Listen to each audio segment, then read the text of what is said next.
श्रीमद् भागवत प्रथम स्कंद 5वां अध्याय भगवान के यश कीर्तन की महिमा और देवऋषि नारद का पूर्व चरित्र। सूत जी कहते हैं, तदंतर सुख पूर्वक बैठे हुए वीणा पाड़ी प्रथम यशस्वी देव ऋषि नारद जी ने मुस्कुराकर अपने पास ही बैठे ब्रह्म ऋषि व्यास जी से कहा। नारद जी ने प्रश्न किया, महाभाग व्यास जी, आपके शरीर एवं मन दोनों ही अपने कर्म एवं चिंतन से संतुष्ट है ना? अवश्य आपकी जिज्ञासा तो भली भांति पूर्ण हो गई है, किंतु आपने जो यह महाभारत की रचना की है वह बड़ी है, अद्भुत है। वह धर्म आदि सभी पुरुषार्थों से परिपूर्ण है। सनातन ब्रह्म तत्व को भी अपने खूब विचारा है और जान भी लिया है।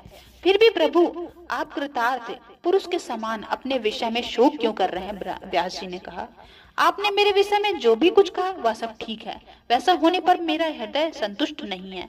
पता नहीं इसका क्या कारण है।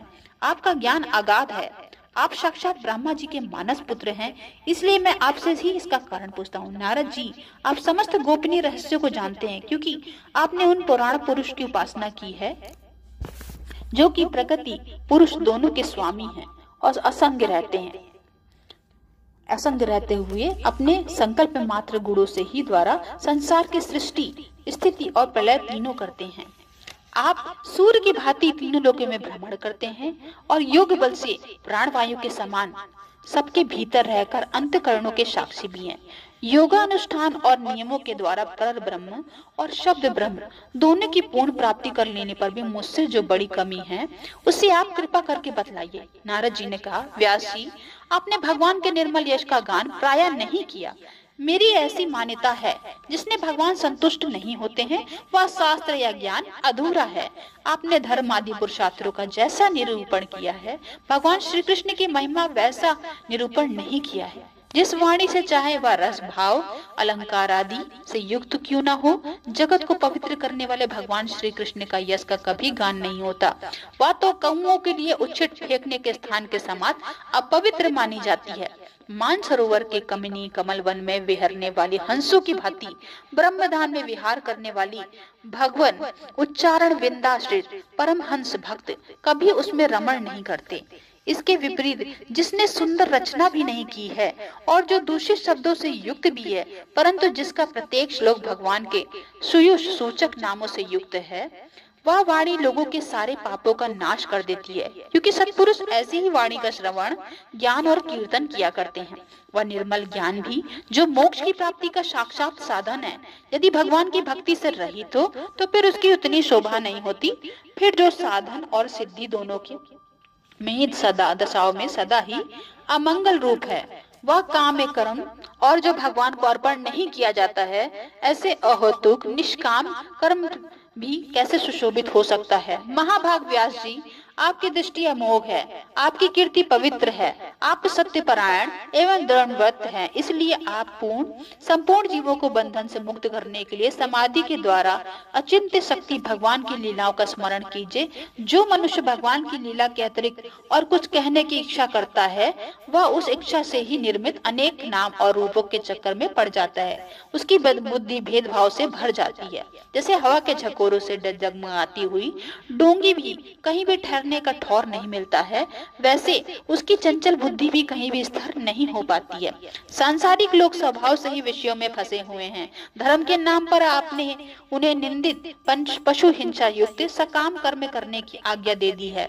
वह बहुत ही उल्टी बात हुई, क्योंकि मूर्ख लोग आपके वचनों से पूर्वोक्त निंदित कर्म को ही धर्म मानकर यही मुख्य धर्म है ऐसा निश्चय करके उसका निषेध करने वाले वचनों को ठीक नहीं मानते हैं। भगवान अनंत हैं, कोई विचारवान ज्ञानी पुरुष ही संसार की ओर से निर्वृत्त होकर उसके स्वरूपभूत परमानंद का अनुभव कर सकता है। अतः जो लोग परमार्थिक बुद्धि से रहित हैं और गुरु के द्वारा नचाए जा रहे हैं, उनके कल्याण के लिए आप ही भगवान की लीलाओं का सर्वधारण हित की दृष्टि से वर्णन कीजिए। जो मनुष्य अपने धर्म का परित्याग करके भगवान के चरण का कमल का भजन सेवन करता है, भजन परिपक्व हो जाने पर बात ही क्या है। यदि इससे पूर्व ही उसका भजन छूट जाए तो क्या कहीं भी उसका कोई अमंगल हो सकता है। परंतु जो भगवान का भजन नहीं करते और केवल स्वधर्म का पालन करते हैं उन्हें कौन सा लाभ मिलता है। बुद्धिमान मनुष्य को चाहिए कि वह उसी वस्तु की प्राप्ति के लिए प्रयत्न करे जो तिनके से लेकर ब्रह्मा पर्यंत समस्त ऊंची नीची योनियों में कर्मों के फलस्वरूप आने जाने में भी स्वयं प्राप्त नहीं होती है। संसार के विषय सुख भी जैसे बिना चेष्टा के दुख मिलते हैं, वैसे ही कर्म के फल रूप में अचिन्ह गति समय के फेर से सबको सर्वस्व स्वभाव से ही मिल जाती है। व्यास जी, जो भगवान श्री कृष्ण के चरणाबिंद के सेवक हैं, वह भजन न करने वाले कर्मी मनुष्य के समान दैवात कभी बुरा भाव हो जाने पर भी जन्म मृत्युमय संसार में नहीं आता है। वह भगवान के चरण कमलों में आलिंगन का स्मरण करके उसे फिर छोड़ना ही नहीं चाहता। उसे रस का चस्का लग जाता है। जिनसे जगत की उत्पत्ति स्थिति और प्रलय होती है, वे भगवान ही इस विश्व रूप में हैं। ऐसा होने पर भी वे विलक्षण हैं। इस बात को आप स्वयं जानते हैं, तथापि मैंने आपको संकेत मात्र कर दिया है। व्यास जी, आपकी दृष्टि अमोघ है। आप इस बात को जानिए, आप पुरुषोत्तम भगवान के कलावतार हैं। आपने जन्मा होकर भी जगत के कल्याण के लिए जन्म ग्रहण किया है, इसलिए आप विशेष रूप से भगवान की लीलाओं का कीर्तन कीजिए। विद्वानों से इस बात का निरूपण किया है। मनुष्य की तपस्या, वेदाध्ययन, यज्ञानुष्ठान, स्वाध्याय, ज्ञान और दान का एकमात्र प्रयोजन भी यही है कि पुण्य कीर्ति श्री कृष्ण के गुणों और लीलाओं का वर्णन किया गया है। मुने पिछले कर्म में आपने पूर्व जीवन में वेदवादी ब्राह्मणों को एक दासी का लड़का था। वे योगी वर्षा में एक स्थान पे चातुर्मास्य कर रहे थे। बचपन में ही उन्हें सेवा का नियुक्त कर दिया गया था। मैं यद्यपि बालक था, फिर भी वो किसी प्रकार की चंचलता नहीं करता था। जितेंद्रिय था, खेल कूद से दूर रहता था और आज्ञानुसार उनकी सेवा करता था। मैं बोलता भी बहुत कम था।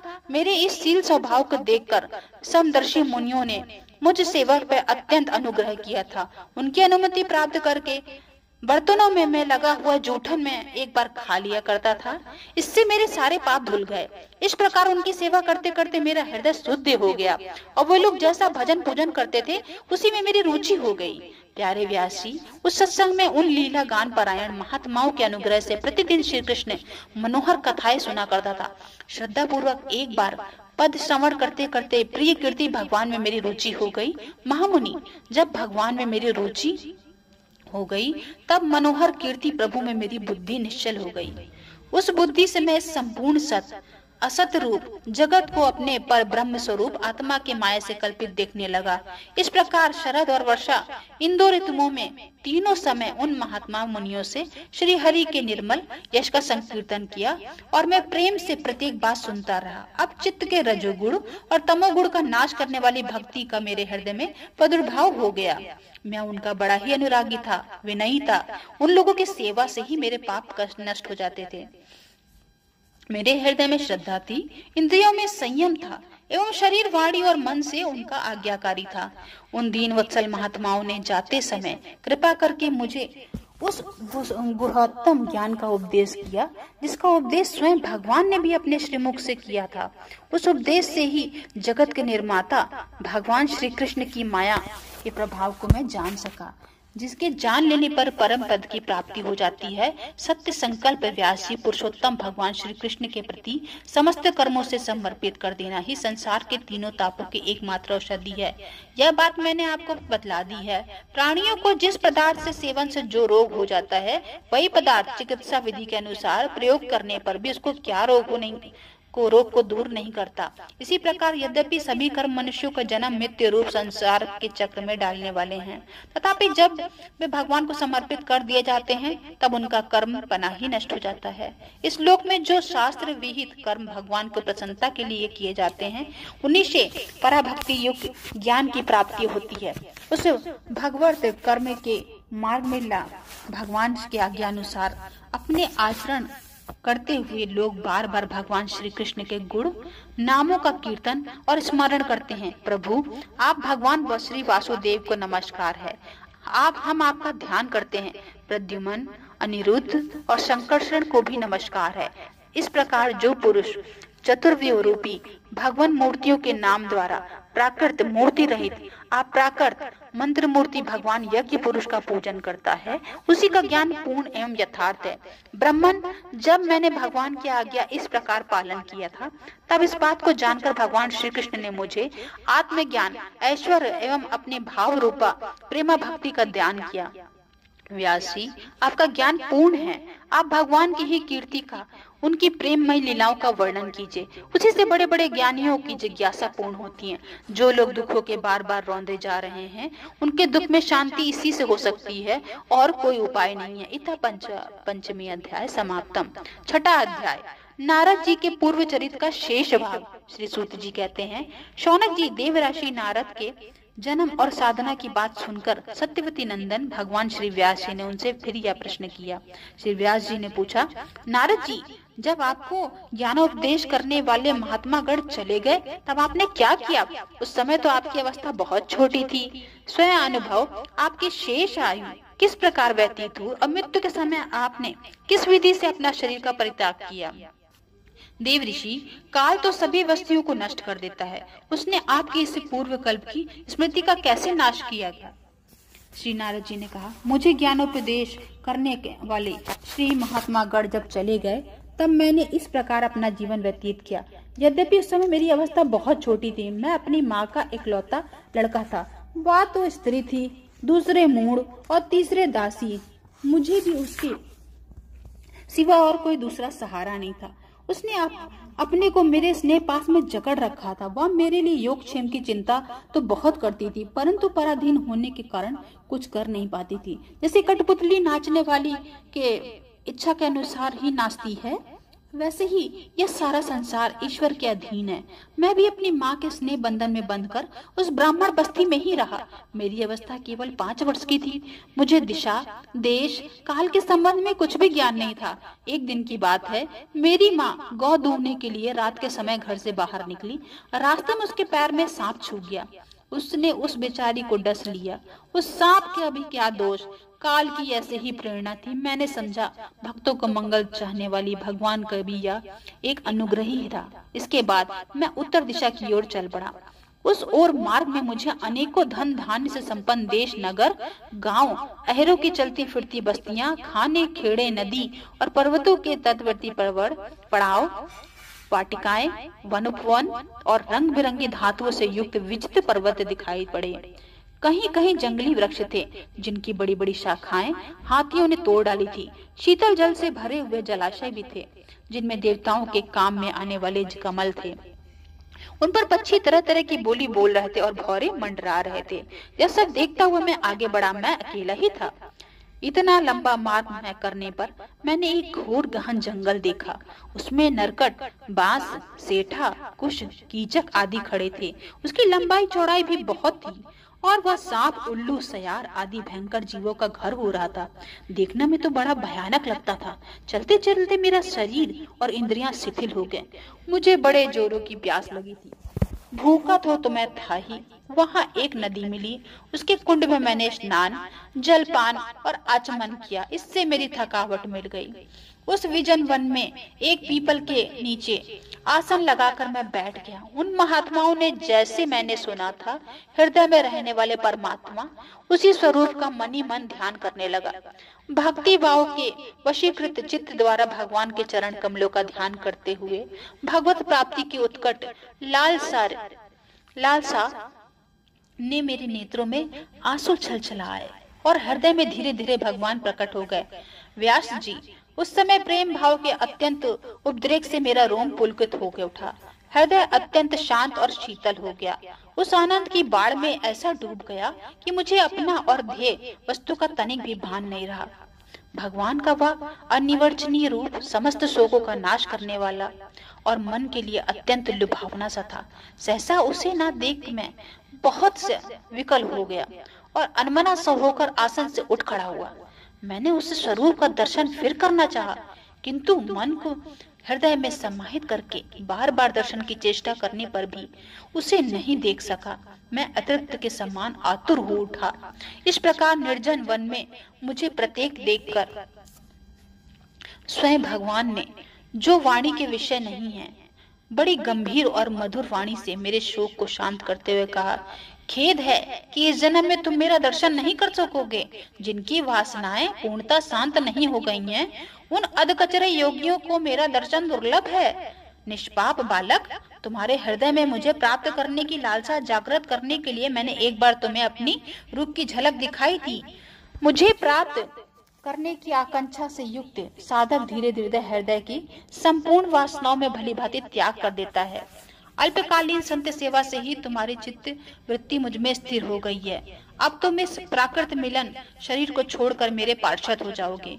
मुझे प्राप्त करने के लिए तुम्हारा यह दृढ़ निश्चय कभी किसी प्रकार नहीं टूटेगा। समस्त सृष्टि का प्रलय हो जाने पर कृपा से तुम्हें मेरी स्मृति बनी रहेगी। आकाश के समान अव्यक्त सर्वशक्तिमान महान परमात्मा के इतना कहकर चुप हो गए। उनकी इस कृपा का अनुभव करके मैंने उन श्रेष्ठों में श्रेष्ठ भगवान को सिर झुकाकर प्रणाम किया। तभी से मैं लज्जा संकोच छोड़कर भगवान के अन्य अत्यंत रहस्यमय और मंगलमय मधुर नामों और लीलाओं का कीर्तन और स्मरण करने लगा। स्पृहा और मत्सर में मेरे हृदय से पहले ही निवृत्त हो चुके थे। अब मैं आनंद से काल की प्रतीक्षा करता हुआ पृथ्वी पर विचरने लगा। व्यास जी, इस प्रकार भगवान की कृपा से मेरा हृदय शुद्ध हो गया, आसक्ति मिट गई, मैं श्री कृष्ण परायण हो गया। कुछ समय बाद जैसे एकाएक बिजली कौंध जाती है, वैसे ही मुझे समय आने पर मेरी मृत्यु हो गई। मुझे शुद्ध भागवत पार्षद शरीर प्राप्त होने का अवसर आने पर प्रारब्ध कर्म समाप्त हो जाने के कारण 5 भौतिक शरीर नष्ट हो गया। कल्प में अंत में जिस समय भगवान नारायण एक प्रलयकालीन समुद्र में जल में शयन करते हैं, उस समय उनके हृदय में शयन करने की इच्छा से जब सारी सृष्टि को समेटकर ब्रह्मा जी ने प्रवेश करने लगे, उनके श्वास के साथ मैं भी उनके हृदय में प्रवेश कर गया। 1 सहस्त्र चतुर्युगी बीत जाने पर ब्रह्मा जी जगे और उन्हें सृष्टि करने की इच्छा की। तब उनकी इंद्रियों से मरीचि आदि ऋषियों के साथ मैं भी प्रकट हो गया। तभी से मैं भगवान की कृपा से बैकुंठ आदि में और तीनों लोकों में बाहर बिना किसी रोक टोक के विचरण किया करता हूँ। मेरे जीवन का व्रत भगवत जन अखंड रूप से चलता रहता है। भगवान की दी हुई ईश्वर ब्रह्म से विभूषित वीणा पर तान छेड़कर मैं उनकी लीलाओं का गान करता हुआ सारे संसार में विचरता हूँ। जब मैं उनकी लीलाओं का गान करने लगता हूँ, तब वे प्रभु जिनके चरण कमल समस्त तीर्थों के उद्गम स्थान हैं और जिनका यशोगान मुझे बहुत प्रिय लगता है, उनके बुलाए हुए भांति तुरंत ही मेरे हृदय में आकर दर्शन दे देते हैं। जिन लोगों के चित्त निरंतर विषय भोगों की कामना से आतुर हो रहा है, उनके लिए भगवान की लीलाओं का कीर्तन संसार सागर में पार कर जाने वाला जहाज है। यह मेरा अपना अनुभव है। काम और लोभ की चोट से बार बार घायल हुआ हृदय श्री कृष्ण की सेवा से जैसे प्रत्यक्ष शांति का अनुभव करता है, यम नियम आदि योग मार्गों से वैसी शांति नहीं मिल सकती है। व्यास जी, आप निष्पाप हैं। आपने मुझसे जो कुछ पूछा वह सब आपके जन्म और साधना का रहस्य तथा आपकी आत्म तुष्टि का उपाय मैंने बतला दिया। श्री सूत जी कहते हैं, शौनक आदि ऋषियों, देव ऋषि नारद जी ने व्यास जी से इस प्रकार कहकर जाने की अनुमति ली और वीणा बजाते हुए स्वच्छानंद विचरण करने के लिए चल पड़े। आहा, ये देवऋषि नारद के लिए आहा, ये देवऋषि नारद के तो धन्य हैं, क्योंकि ये शार्द प्राणी भगवान की कीर्ति में अपना वीणा पर गा गा कर स्वयं तो आनंद मग्न होते जा रहे हैं, साथ साथ त्रिपाद जगत को भी आनंदित करते रहते हैं। इति छठा अध्याय समाप्तम।